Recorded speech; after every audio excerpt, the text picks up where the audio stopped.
ये कहानी एक ऐसी शैतानी शक्ति की है जो दुनिया में आकर तबाही फैला रही है। तो ये कहानी एक हॉस्पिटल से शुरू होती है जहाँ पर हम एक कपल को देखते हैं। रीटर और उसकी वाइफ, उनके यहाँ बेटा पैदा हुआ था और दोनों इस बात को लेकर बहुत खुश थे। रीटर एक पुलिस ऑफिसर था, जिंदगी बहुत अच्छी चल रही थी। रीटर को काम के सिलसिले में बाहर जाना पड़ता है। उसकी वाइफ उससे कहती है, प्लीज जरा जल्दी आ जाना क्योंकि आज हमें हॉस्पिटल से घर भी जाना है, बस कुछ टेस्ट होने हैं। रीटर तो वहाँ से चला गया था और उनके बच्चे को एक नर्स नर्सरी में ले जाती है जहाँ पर और भी बहुत से बच्चे थे। अब वहाँ पर एक और नर्स आती है और जो पहले से मौजूद थी वो उससे कहती है, अच्छा हुआ तुम आ गई, अब मैं छुट्टी लेकर जा सकती हूँ। पर जो नर्स अभी आई थी उसका बर्ताव कुछ अलग सा था। जब पहली नर्स कमरे से चली जाती है तो दूसरी नर्स रीटर के बेटे को बड़े ही गौर से देख रही थी और फिर दरवाजा बंद करके अपने बैग से कैंची निकालती है और वहाँ पर सभी छोटे बच्चों को मार देती है। ऐसा करते उसे बिल्कुल भी रहम नहीं आया था। तभी ये सब करते हुए उसे बाहर से कुछ लोग देख लेते हैं। जब वो दरवाजा तोड़कर अंदर आती है तो वो नर्स अपना भी गला काट लेती है। सब कुछ बहुत भयानक था। वो नर्स भी मर चुकी थी। ये बात जब रीटर को पता चलती है तो वो बहुत रोता है और पूरी तरह से टूट चुका था। पर उसका साथी उससे कहता है कि इस वक्त तुम्हें हिम्मत नहीं हारनी, बल्कि अपनी वाइफ के साथ रहो। वो भी बहुत दुखी है। इसके बाद हमें 5 साल बाद का सीन दिखाया जाता है। रीटर अब अकेला रह चुका था क्योंकि उसकी वाइफ ने अपने बच्चे के गम में अपनी जान ले ली थी। इसके बाद हमें एक पैरानॉर्मल इन्वेस्टिगेटर दिखाया जाता है जो भूत प्रेत आत्माओं से बातें कर सकता था। इसका नाम इवान था। उसको कॉल आती है। उसे बताया जाता है दुनिया में कुछ ऐसे हादसे हो रहे थे जिनको समझ पाना बहुत मुश्किल था। हाल ही में एक बच्चे ने स्कूल में फायरिंग करके बहुत से और अपने जैसे बच्चों को मार दिया था। इस केस को अब रीडर को दिया जाता है। फिर हमें एक लेडी दिखाई जाती है जिसका नाम एलिना था, जो अपने घर में कुछ सामान लेकर आई थी। फिर उसका बेटा उसके पास आता है, कहता है कि मॉम, मैंने एक बुरा सपना देखा है। शैतान मेरा पीछा कर रहा था और मैं उससे भाग रहा हूँ। एलिना अपने बेटे को शांत करती है, कहती है बेटा ऐसा कुछ नहीं होता और ऐसी बातों के बारे में बिल्कुल मत सोचो। एलिना की एक बहन भी थी। उसका बेटा भी इसी स्कूल में पढ़ता था जहाँ पर एक बच्चे ने सभी बच्चों को मार दिया था और एलिना की बहन का बेटा भी मर चुका था। उधर ही हम रीडर को देखते हैं जो इस केस के बारे में स्कूल में छानबीन करने आया था। सारी छानबीन करता है। वहाँ पर उस बच्चे की माँ को भी बुलाया जाता है जिस बच्चे ने सभी कत्ल किए थे। रीडर उससे पूछता है कि तुम्हारा बेटा नशा करता था या फिर किसी कल्ट से जुड़ा हुआ था, किसी ऐसे लोगों से जो काला जादू करते हो। उस बच्चे की माँ बहुत ज्यादा रो रही थी क्योंकि वो इन सब के बारे में कुछ भी नहीं जानती थी। अब रीडर एलिना की बहन से मिलने जाता है क्योंकि उसके बेटे की भी इसी हादसे में मौत हुई थी। बताती है, कुछ दिनों पहले मेरे पास एक आदमी आया था। उसके चेहरे और जिस्म पर अजीब सी टैटू बने हुए थे।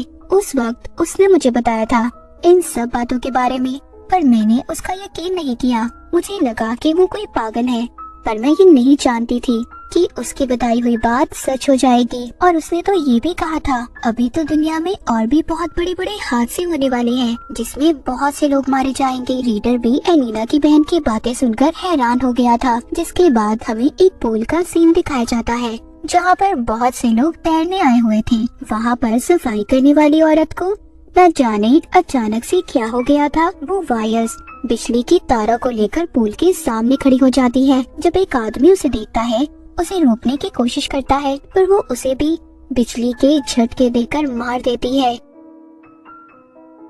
ये सब देखकर पूल में जितने भी लोग थे सब भागने की कोशिश कर रहे थे, लेकिन वो औरत उन तारों के साथ ही पानी में कूद गई थी जिससे पूल में जितने भी लोग थे सब मर गए थे।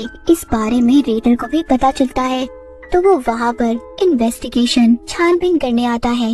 वहाँ पर पैरानॉर्मल इन्वेस्टिगेटर इवान भी था जो इन चीजों के बारे में जानता था। रीडर को ये केस बिल्कुल वैसा लग रहा था कि जहाँ पर पहले कातिल लोगों को मारता है और फिर खुद बाद में अपनी जान ले लेता है। इवान उससे कहता है कि ये काम किसी शैतानी शक्ति का है, पर रीडर ये सब बातें मानने के लिए तैयार नहीं था क्योंकि वो ऐसी बातों पर यकीन नहीं करता था। इवान कहता है, याद करो 5 साल पहले की बात है जो हादसा हॉस्पिटल में हुआ था जिसमें तुम्हारे अपने बच्चे की जान गई थी, ये दोनों केस मुझे बिल्कुल वैसे लग रहे हैं। इवान कहता है ये किसी ऐसी शक्ति का काम है जो पहले एक इंसान को अपने कंट्रोल में करता है, फिर सबको मरवाता है।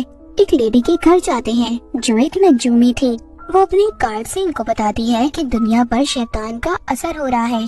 कोई कल्ट नहीं बल्कि शैतान खुद दुनिया में आकर लोगों को अपने काबू में करता है और उनसे फिर आगे लोगों को मरवाता है। तभी उस नजूमी औरत के घर में सब कुछ हिलने लगा था। ऐसा लग रहा था जैसे वो शैतानी ताकत इन्हें अपने होने का एहसास दिला रही थी। अगली सुबह जब एलिना और उसका बेटा मार्केट में जा रहे थे तो वही टैटू वाला आदमी जिसके बारे में एलिना की बहन ने रीडर को बताया था, वो उसको और उसके बेटे को अगवा करके ले जाता है। वहाँ पर खड़े बहुत से लोग ये देख रहे थे। इससे पहले इन सब बातों का पुलिस को पता चलता, एक आदमी बैग लेकर शॉपिंग मॉल में जाता है और बॉम्ब से बहुत से लोगों को उड़ा देता है। इस हादसे में भी बहुत से लोग मारे गए थे। ये हादसा अब दिन ब दिन बढ़ते जा रहे थे। अब छानबीन से रीडर और इवान को एक चर्च का पता चलता है। जब ये लोग वहाँ पर जाते हैं तो सब कुछ अजीब था, सारा कुछ टूटा हुआ था। तभी वहाँ पर शैतान पुतले की शक्ल में आता है जो रीडर से कह रहा था कि मैं तुम्हारी सारी बातें मानने के लिए तैयार हूँ, पर तुम्हें एक बच्चे की बलि चढ़ानी होगी।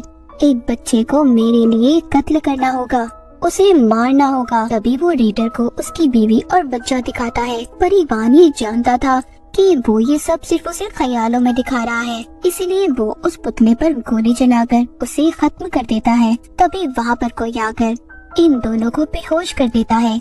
अगले दिन जब रीडर को होश आता है तो वो एक पिंजरे में बंद था। उसके सामने वही टैटू वाला आदमी था। ये आदमी एक प्रीस्ट था। वो रीडर को बताता है कि ये सब कुछ शैतान कर रहा है और मैंने अपनी आत्मा का सौदा शैतान से कर लिया था, जिसके बाद शैतान मुझे कभी नहीं मार सका। पर तुम ये मत समझना कि मैं शैतान के साथ हूँ। रीडर समझ रहा था कि इस प्रीस्ट ने इवान को मार दिया है, पर वो उसको दिखाता है, कहता है देखो वो और साथ ही एलिना भी, उसका बेटा बिल्कुल महफूज है। प्रीस्ट कहता है कि शैतान हमारे गॉड का दूसरा जन्म नहीं होने देना चाहता और वो सब कुछ इसीलिए कर रहा है। मैं जानता हूँ इन सब के बारे में, इसीलिए शैतान लोगों को मारता है। अब ये फैसला करते हैं कि जितने भी लोग हैं सब एलिना और उसके बेटे को बचाएंगे। ये सभी एक टनल के रास्ते उसे एक महफूज जगह पर भेजना चाहते थे, क्योंकि जब शैतान ने रीडर को एक बच्चे की बलि का कहा था, वो बच्चा कोई और नहीं बल्कि एलिना का बेटा था। इसलिए ये सब अब इसको बचाना चाहते थे। जब ये एक गुफा में पहुंचते हैं तो एक जगह देखते हैं जो काफी अजीब थी। उस जगह को देखकर ऐसा लग रहा था जैसे वो किसी कल्ट की हो और लोग वहाँ पर काला जादू करते हों। तभी अचानक से रीडर अजीब अजीब बातें करने लगता है। प्रीस्ट समझ गया था कि रीडर भी अब पोजेस्ड हो चुका है, वो भी शैतान के कब्जे में था।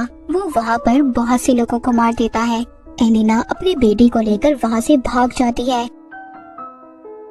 प्रीस्ट जब रीडर को रोकने की कोशिश करता है तो रीडर प्रीस्ट को बेहोश करके एलिना के पीछे भागता है। एलिना के बेटे को वो शैतान असली रूप में नजर आ रहा था जो उसके पीछे था। जैसा उस बच्चे ने अपने सपने में देखा था बिल्कुल वैसा ही था। एलिना उस टनल से बाहर आ गई थी, पर अब भी रीडर उसके पीछे था, लेकिन वो एक पत्थर से उस पर वार करती है और उसे बेहोश कर देती है। तभी वहाँ पर प्रीस्ट के कुछ लोग आ गए थे और उनके साथ इवान भी था। ये रीडर को दोबारा से गुफा में ले जाते हैं और उस पर एक्सॉर्सिज्म जादू करते हैं ताकि शैतान रीडर के अंदर से बाहर आ सके। पर वहाँ पर रीडर को काबू में लाना बहुत मुश्किल था। वो एक एक करके सभी को मार रहा था। आखिर में वो जब एलिना को मारने की कोशिश करता है तो वहाँ पर पीछे से प्रीस्ट आता है जिसके हाथों पर खून लगा हुआ था। वो उन खून वाले हाथों को रीडर के सर पर लगाता है जिससे उसकी ताकत कम हो गई थी। शैतान उसमें से बाहर आ जाता है और एक पत्थर में बदल जाता है। शैतान अपनी अंधेरी दुनिया में वापस चला गया था। दरअसल प्रीस्ट ने जो अपने हाथों पर खून लगाया था वो एलिना के बेटे का था, लेकिन वो मरा नहीं था। उसने सिर्फ उसके हाथों पर कट लगाकर उसका खून लिया था। अब सभी महफूज थे। आखिर में दिखाया जाता है कि इवान बैठा अपने साथियों को शैतान की कहानी बता रहा था। वो ये भी बताता है कि रीडर के अंदर वो शैतान था। रीडर ने अपनी जिंदगी में बहुत सी मुश्किलों को देखा था। वो अपने साथियों को बताता है कि अब कोई बुरी ताकत रीडर पर अपना काबू नहीं कर सकती, लेकिन अब वही है जो हमें बचा सकता है, क्योंकि आगे और भी बहुत सी मुश्किलें आने वाली है। और इसी के साथ ये कहानी यहीं पर खत्म हो जाती है।